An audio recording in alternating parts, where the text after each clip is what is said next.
అందరికీ ప్రభునామంలో వందనాలండి. ఇప్పటి వరకు మనం 46 అధ్యాయాలు పూర్తి చేసుకున్నాం. ఇప్పుడు 47వ అధ్యాయంలోకి వచ్చాం. 47వ అధ్యాయాన్ని చదువుకున్నాం. యోసేపు వెళ్ళి ఫరోను చూచి, నా తండ్రియు నా సహోదరులను వారి గొర్రెల మందలతో వారి పశువులతోనూ వారికి కలిగినదంతటితోనూ కానాన్ దేశం నుండి వచ్చి గోషేనులో ఉన్నారని తెలియజేసి తన సహోదరులందరిలో 5గురిని వెంటబెట్టుకుని పోయి వారిని ఫరో సమక్షమందు ఉంచెను. 5 మందిని తీసుకెళ్ళాడు, మొత్తం అందరిని తీసుకెళ్ళలేదు. ఫరో అతని సహోదరులను చూచి, నీ వృత్తి ఏమిటని అడిగినప్పుడు వారు, నీ దాసులమైన మేమును మా పూర్వీకులను గొర్రెల కాపరులమని ఫరోతో చెప్పిరి. మరియు వారు, కానాన్ దేశమందు కరువు భారంగా ఉన్నందున నీ దాసులకు కలిగి ఉన్న మందులకు మేతలేదు గనక ఈ దేశంలో కొంతకాలం ఉంటకు వచ్చింది. కాబట్టి గోషేన్ దేశంలో నీ దాసులు నివసింప సెలవిమ్మని ఫరోతో అనగా, ఫరో యోసేపును చూచి, నీ తండ్రియు నీ సహోదరులను నీ యొద్దకు వచ్చి ఉన్నారు. ఐగుప్తు దేశం నీ ఎదుటనున్నది. ఈ ప్రదేశంలో మంచి ప్రదేశం వందు నీ తండ్రిని నీ సహోదరులను నివసింపచేయండి. గోషేన్ దేశంలో వారిని నివసింపవచ్చును.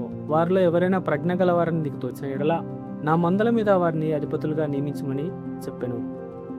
మరియు యోసేపు తన తండ్రిని యాకోబును లోపలికి తీసుకుని వచ్చి ఫరో సమక్షం ముందు అతను ఉంచగా యాకోబు ఫరోను దీవించెను.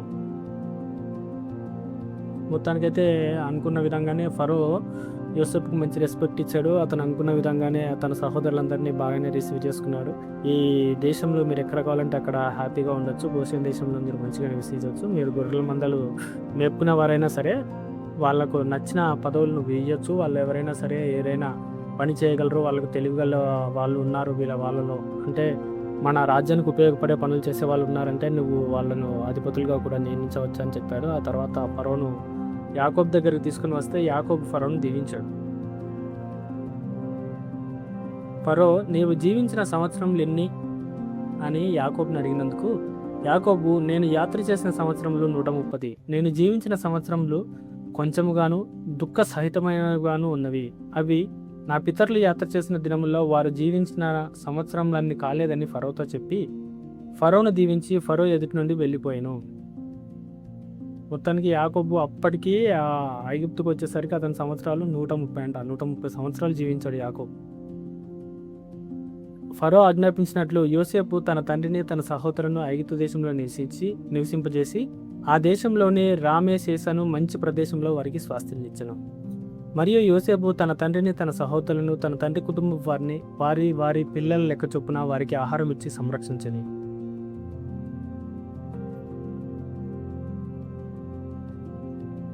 కరువు మిక్కిలి భారమైనందున ఆ దేశమంతటను ఆహారం లేకపోయాను. కరువు వలన ఐగుప్తు దేశంలో కానాన్ దేశంలో క్షీణించడు. వచ్చిన వారికి ధాన్యం అమ్మటం వలన ఐగుప్తు దేశంలోను కానాన్ దేశంలోను దొరికిన ద్రవ్యమంతా యోసేపు సమకూర్చెను. ఆ ద్రవ్యమంతటిని యోసేపు ఫరో నగరంలోనికి తెప్పించను. ఐగుప్తు దేశమందును కానాన్ దేశమందును ద్రవ్యం వ్యయమైన తర్వాత ఐగుప్తులందరూ యోసేపును వచ్చి, మాకు ఆహారం ఎక్కించు, నీ సముఖమందు మేమేల చావలను, ద్రవ్యము వ్యయమైనది కదా అనేది. మొత్తానికి కరువు అయితే మాత్రం విపరీతంగా యోసేపు చెప్పుకునే విధంగా 7 సంవత్సరాల కరువు భయంకరంగా వచ్చింది. వాళ్ళ దగ్గర ఉన్న డబ్బులు కూడా అన్నీ అయిపోయాయి. ఐగుప్తీలు ఆ డబ్బులు ఇచ్చి ధాన్యం కొనుక్కుంటున్నారో ఆ డబ్బులు కూడా అయిపోయాయి. డబ్బులు కూడా అయిపోతే వచ్చి యోసేపు దగ్గరకు వచ్చి, మా దగ్గర ధాన్యం కూడా అయిపోయింది, డబ్బులు కూడా అయిపోయాయి, ఇప్పుడు మరి నువ్వేం చేయాలి అని చెప్పేసి యోసేపుని అడుగుతున్నారు. యోసేపుని అడిగితే అందుకు యోసేపు, మీ పశువులను ఇడి, ద్రవ్యము వ్యయమైపోయినట్లా మీ పశువులకు ప్రతిగా నేను ధాన్యం ఇచ్చదని చెప్పాను. కాబట్టి వారు తమ పశువులను యోసేపు వద్దకు తెచ్చిరి. ఆ సంవత్సరం మందు వారి మందలన్నిటికి ప్రతిగా అతడు వారికి ఆహారం ఇచ్చి సంరక్షించను. మొత్తానికి రాజు యొక్క సంపదను విపరీతంగా పెంచుతున్నాడు యోసేపు తన ప్రజ్ఞా పాఠవాలతో. వాళ్ళకు ముందుగానే ధాన్యం సమకూర్చి పెట్టాడు. ధాన్యం సమకూర్చి పెట్టిన తర్వాత వాళ్ళ దగ్గర ఉన్న డబ్బులతోని ధాన్యం అమ్మాడు. ఆ ధాన్యం అయిపోయింది, డబ్బులు కూడా అయిపోయాయి. ఇప్పుడు డబ్బులు లేవు, మరి ధాన్యం లేదంటే మీ దగ్గర పశువులు ఉన్నాయి కదా, ఆ పశువులు తీసుకుంటే ఆ పశువులకు ప్రతిగా నేను ధాన్యం ఇస్తానని చెప్పేసి ఆ పశువులు తీసుకుని వాళ్ళకి ధాన్యం ఇచ్చి వాళ్ళని బ్రతికిచ్చాడు. ప్లస్ ఇక్కడ రాజుకి యొక్క సంపద కూడా పెంచుకుంటూ వస్తున్నాడు. ఆ సంవత్సరం మంది గతించిన తర్వాత 2వ సంవత్సరంలో వారు అతని ఎద్దుకు వచ్చి, ఇది మా ఏలినవానికి మరుగు చేయము, ద్రవ్యము ఇవేమైపోయిను, పశువుల మందలను ఏలినవారి వశమాయను. ఇప్పుడు మా దేహములను మా పొలములు తప్ప మరి ఏమీ ఏలినవారి సముఖంలో మిగిలి ఉండలేదు. నీ కనులెదుట మా పొలములను మేమును నశింపనేలా ఆహారం ఇచ్చి మమ్మును మా పొలంలోను కొనుము. మా పొలములతో మేము ఫరోకు దాసులు మగుదుము. మేము చావక బ్రతుకున్నట్లు మా పొలములు పాడైపోకున్నట్లు మాకు విత్తనములు ఇమ్మని అడిగిరి.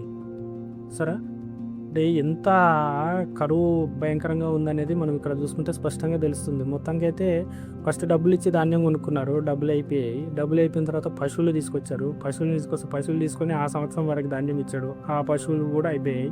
ఈ ధాన్యం కూడా అయిపోయింది. ఇప్పుడు మేమేం చేయాలి? ఇంకా మాకు ఈ బాడీ శరీరము ప్లస్ ఆ పశువులు తప్ప, ఇంకా పొలాలు తప్ప ఇంకేం లేవు. మరి ఇప్పుడు నేనేం చేయాలి అని అంటే, సరే మీరైతే ఆ పొలాలను తీసేసుకోండి. మీరే పొలాలను తీసేసుకొని మేము ఫరోక్ దగ్గర దాసులుగా జీవిస్తాము. ప్రస్తుతానికైతే మాకు తిండి పెట్టండి. మేము ఈ ధాన్యం లేక చచ్చిపోతాం, ఇట్లనే మా దేహాలకు ఆహారం లేక చచ్చిపోతుంది అని చెప్పేసి ఆ జనాలు యోసేపు దగ్గరకు వచ్చి మొరపెట్టుకుంటున్నారు. అట్లు యోసేపు ఐగుప్తు భూములన్నింటినీ ఫరో కొరకు కొనెను. కరువు వారికి భారమైనందున ఐగుప్తీయులందరూ తమ తమ పొలములను అమ్మివేసిరి గనుక భూమి ఫరోది ఆయను. మొత్తానికి ఫరోను ఫుల్ రిచ్ చేసాడు, ఫుల్ వెల్త్ పర్సన్ చేశాడు. అటు జనాలు బతికిస్తున్నాడు, ఇటు రాజు యొక్క సంపద పెరుగుతుంది. అతడు ఐగుప్తు పొలిమేర లేక ఈ చివరి నుండి ఆ చివరి వరకు జనులను ఊళ్ళలోనికి రప్పించను. యాజకుల భూమి మాత్రమే అతడు కొనలేదు. యాజకులకు ఫరో బత్తెములు నియమించను. ఫరో ఇచ్చిన బత్తెముల వలన వారికి భోజనం జరిగాను కనుక వారు తమ భూమిని నమ్మలేదు. మొత్తానికి యాజకులకు మాత్రము జీతాలు ఇస్తూ వచ్చాడు. మిగిలిన వాళ్ళు ఎవరికి జీతాలు లేవు. వాళ్ళు పనులు చేసుకున్న పనులను బట్టి వాళ్ళకి వస్తాయి. పనులు లేకపోతే మాత్రం చేసేది ఏం లేదు. కానీ యాజకులకు అలా కాదు. యాజకులకు మాత్రం జీతాలు నియమించారు. కాబట్టి వాళ్ళకి జీతం ప్రతి నెల గడుస్తుంది. కాబట్టి అంటే జీతం అనే కాన్సెప్ట్ అప్పటి నుంచే ఉందన్నమాట. పరో కాలం నుంచి ఉంది, నడుస్తుంది. కాబట్టి ఆ బత్తెల వలన, ఆ జీతాల వల్ల వాళ్ళ యొక్క లైఫ్ నడుస్తుంది. కాబట్టి వాళ్ళు మాత్రం వాళ్ళ భూములు అమ్మలేదు అన్నారు. యాజకులు మాత్రం బాగానే ఉన్నారు, సెటిల్ అయ్యారు. యోసేపు, ఇదిగో నేడు మిమ్మల్ని మీ భూములను ఫరో కొరకు కొని ఉన్నాను. ఇదిగో మీకు విత్తనంలో పొలంలో విత్తుడి. పంటలో 5వ భాగం మీరు ఫరోకి ఇవ్వలను. 4 భాగంలో పొలంలో విత్తుటకును మీకును మీ కుటుంబ వారికి ఆహారంనకును మీ పిల్లలకును ఆహారంనకును మీవై ఇందులని ప్రజలతో చెప్పగా, వారు నీవు మమ్మల్ని బ్రతికించి తిరిగి ఏలిన వారి కటాక్షం మా మీద ఉండదేమో, ఫరోకు దాసులమగుదమని చెప్పిరి. యోసేపు కూడా తీసుకుని ఖాళీగా ఉంచితే ఏమొస్తుంది? భూములు ఖాళీగా ఉండడం వల్ల ఉపయోగం లేదు కదా. అందుకని చెప్పేసి విత్తనాలు ఇచ్చాడు. విత్తనాలు ఇచ్చి జనాలకు మీరు తీసుకెళ్ళి పంటలు పండించండి. మీరు తీసుకెళ్ళి పంటలు పండించి, భూములు ఎట్లాగో ఫరోవే కదా కాబట్టి పండిన పంటలో 5 భాగాలు రాజుకి ఇవ్వండి. 4 భాగాలు మీరు మీ కుటుంబం కోసం, మీ వ్యాపారం కోసం, మీ విత్తనాల కోసం మీరు ఉంచుకోండి. మిగిలిన 4 భాగాలు మీరు ఉంచుకోండి. 5 భాగాలు మాత్రం ఫరోకి ఇవ్వండి. అంటే జనాలు కూడా ఖాళీగా ఉండడం కన్నా పని చేసుకుంటే కనీసం ఫుడ్ వస్తుంది కదా. మేము ఫరోక్ దగ్గర దాసులుగా ఉంటాము, మమ్మల్ని బతికించి చాలా మంచి పని చేశారు, మేము పొలంలో పండిస్తాము, వ్యవసాయం చేస్తామని చెప్పి జనాలు కూడా యోసేపుతో అగ్రిమెంట్ చేసుకున్నారు.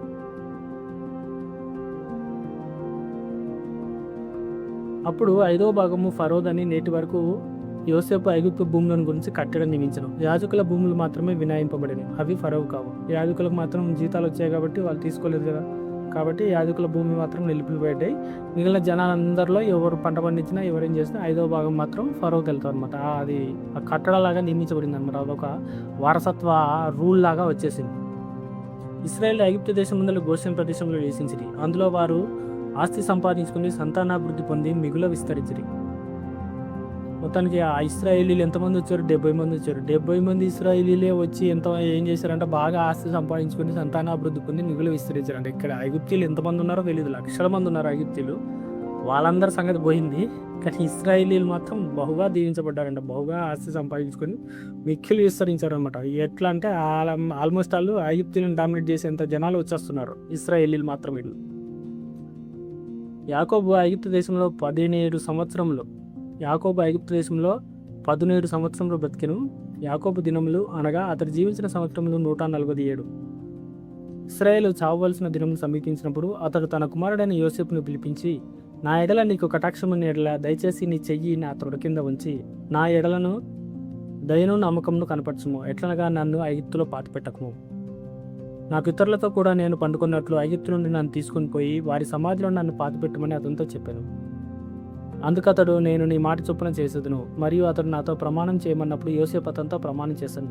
అప్పుడు ఇశ్రాయేలు తన మంచపు తలాపు మీద పండుకొని మరణించాను. ఇది మొత్తానికి జరిగిన సంఘటన.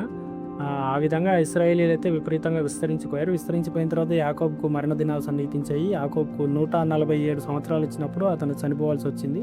సో చనిపోయే ముందు యోసేపు దగ్గర మాట తీసుకున్నాడు, దయచేసి నాకు ఈ ఐగుప్తు దేశంలో మాత్రం నన్ను పాతిపెట్టద్దు, నా తండ్రి అయిన ఇస్సాకు అతని తండ్రి అయిన అబ్రహాంని ఎక్కడ పాతి పెట్టారో దయచేసి నన్ను కూడా అక్కడికి తీసుకెళ్ళి అక్కడనే పాతిపెట్టు, నన్ను ఇక్కడ పాతి పెట్టద్దు, నువ్వు నాకు ప్రమాణం చెయ్యి ఆ విధంగా అని చెప్పేసి యోసేపు దగ్గర ప్రమాణం తీసుకుంటే యోసేపు కూడా ప్రమాణం చేస్తాడు. ఆ ప్రమాణం చేసిన తర్వాత యాకోబు చనిపోయాడు.